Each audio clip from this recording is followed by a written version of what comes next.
I mean, when you see a gloomy report on television, CNN is so good at painting really gloomy pictures of the current state of the world, when in fact the world is spinning just the way it was before. There's more money than there was out there before. They keep printing it.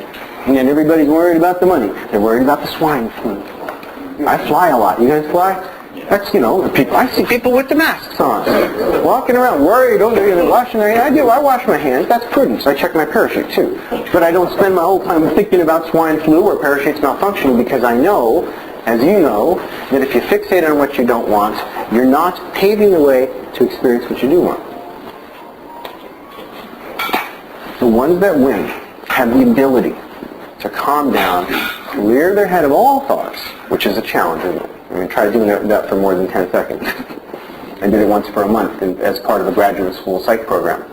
We meditated for an entire month up in the mountains, up in Colorado. It's challenging, to say the least. Painful is probably a better description. And occasionally blissful, and then unbelievably painful, and then back and forth, back and forth. But what I learned is that my mind is like a barrel full of monkeys. It wants to stay with content, and it wants to reflect what is out there. It wants to elaborate on what's out there. And it seems to me that if I want to be a winner, I can't look around me in the airplane and see all those nervous faces and feel the way they feel. Especially when I'm the leader, because very often that's the case. Right? I'm on a C-130 filled with Navy SEALs, and let's face it, they are very brave people when they're in their context. When they're running around on the ground and they're hiding and they know how to do it, they get their radios and night vision goggles, they're in command of the situation. But jumping out of planes, different team. Very different game. Most of these guys have 100 jumps, maybe 150. I've got 14,000. So they put me in the leadership role. Imagine, a big aircraft filled with nervous Navy SEALs who don't like to talk about fear. They hate the topic. And so instead I talk about adrenaline. Or I call it the juice. When you're feeling the juice, what do you do? How do you get yourself into a focused state where you feel your best, when you're in your optimal performance state? And I remind them how to calm down. I remind them that if they sit down and relax and lean back and don't flex their muscles and don't squeeze their right and do the things that you do when you're afraid, it turns out that the body works both ways. The mind, it doesn't just go top down. It goes bottom up. Just like you hear, if you feel terrible, if you force yourself to smile, you start to feel better. You're literally sending messages, chemical messages, back up to the old brain structures that are making you all excited like this, gearing you up to act, to fight back, to run away, or to hide from danger with tremendous intensity. Why isn't the economy rolling forward nicely right now the way it was a few years ago? I think fear is relevant. And I think it's fixation upon what we don't want. It's that again. Worrying, oh my gosh, I hope my parachute doesn't open. But that worrying is creating the outcome that you were trying to avoid. Right? So how do we then wake up from that bad nightmare, wake up from what we're stuck in, this negative visualization pattern that we sort of started to believe was helping somehow by fixating on what we don't want? I'm running out of money. Oh my God, I'm running out of money. The mortgage is due. I don't have the money. Oh my gosh. Right? Who hasn't been there? Calm down. Look for a way to feel better. Just like we do in the airplane. Even if you don't have anything around you, you look for a way to feel better. Not looking in the faces of others that maybe aren't reflecting what you're looking for. Right? You look inside yourself. And if you don't see anything right here in your immediate surroundings that can cheer you up, you close your eyes and you go to some place that does. Right?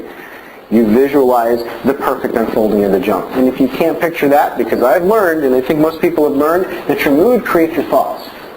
The type of thoughts that occur to you, the type of solutions that occur to you, the amazing epiphanies, because we've all had them. Once in a while, you look at the situation that others are looking at and they see impasse. They see limitations. And they're just telling the story of why it's a limitation. They're complaining about it. And you, for whatever reason, you're in a good mood and you walk into that situation feeling great and you go, oh, no, just do that. And they all go, oh, that's a great idea. Wouldn't it be great if we could conjure that more often with every problem in life? That's my point. That there is an effect from the mind that alters the way things go. Literally, I've watched my parachute open badly because I looked up at it and started cursing at it when I thought it was going to open funny. No, don't do that. Guess what it does? It ends up in a line twist. I'm going to kick out of the line twist. Fortunately, I've gotten smart over the years. I open my parachute nice and high, especially when I'm test jumping experimentals, which I do a lot of. That's another part of my career. I design experimental parachutes. I test them, and then manufacture them. I've done thousands of them. And I keep getting this reaffirming of my belief that my internal experience is not just an observation of what is, a reflection of what it is, it's skewing the future.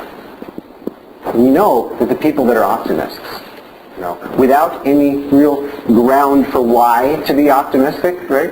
And we've all been the optimist for whatever reason. Something great happened, and then something else great happened, and something else great happened, and you walk into a situation that wasn't that great, and you transformed it, right?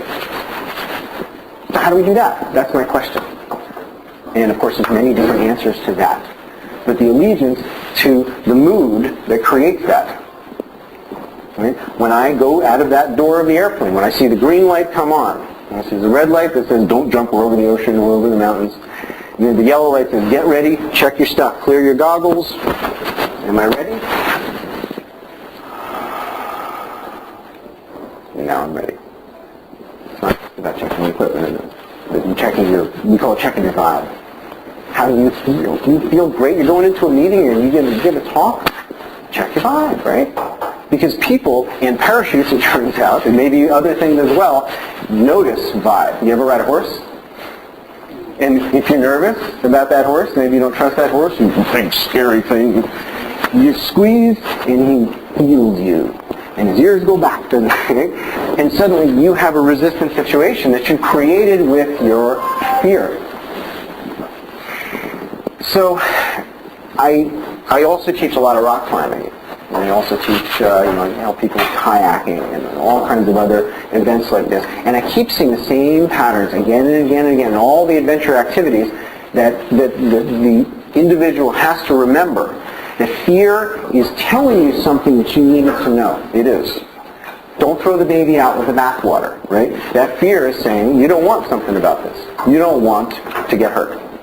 You don't want to fail in this, this endeavor, sales situation. You don't want to fail, right? You want to sell this person. Yet you walk in there thinking, I don't want to fail, I don't want to fail. You're not actually exuding what they need to hear in order to say yes, right? The universe gives to people who feel like they deserve. If they're happy, the world is abundant, and it keeps giving me more, thank you, right?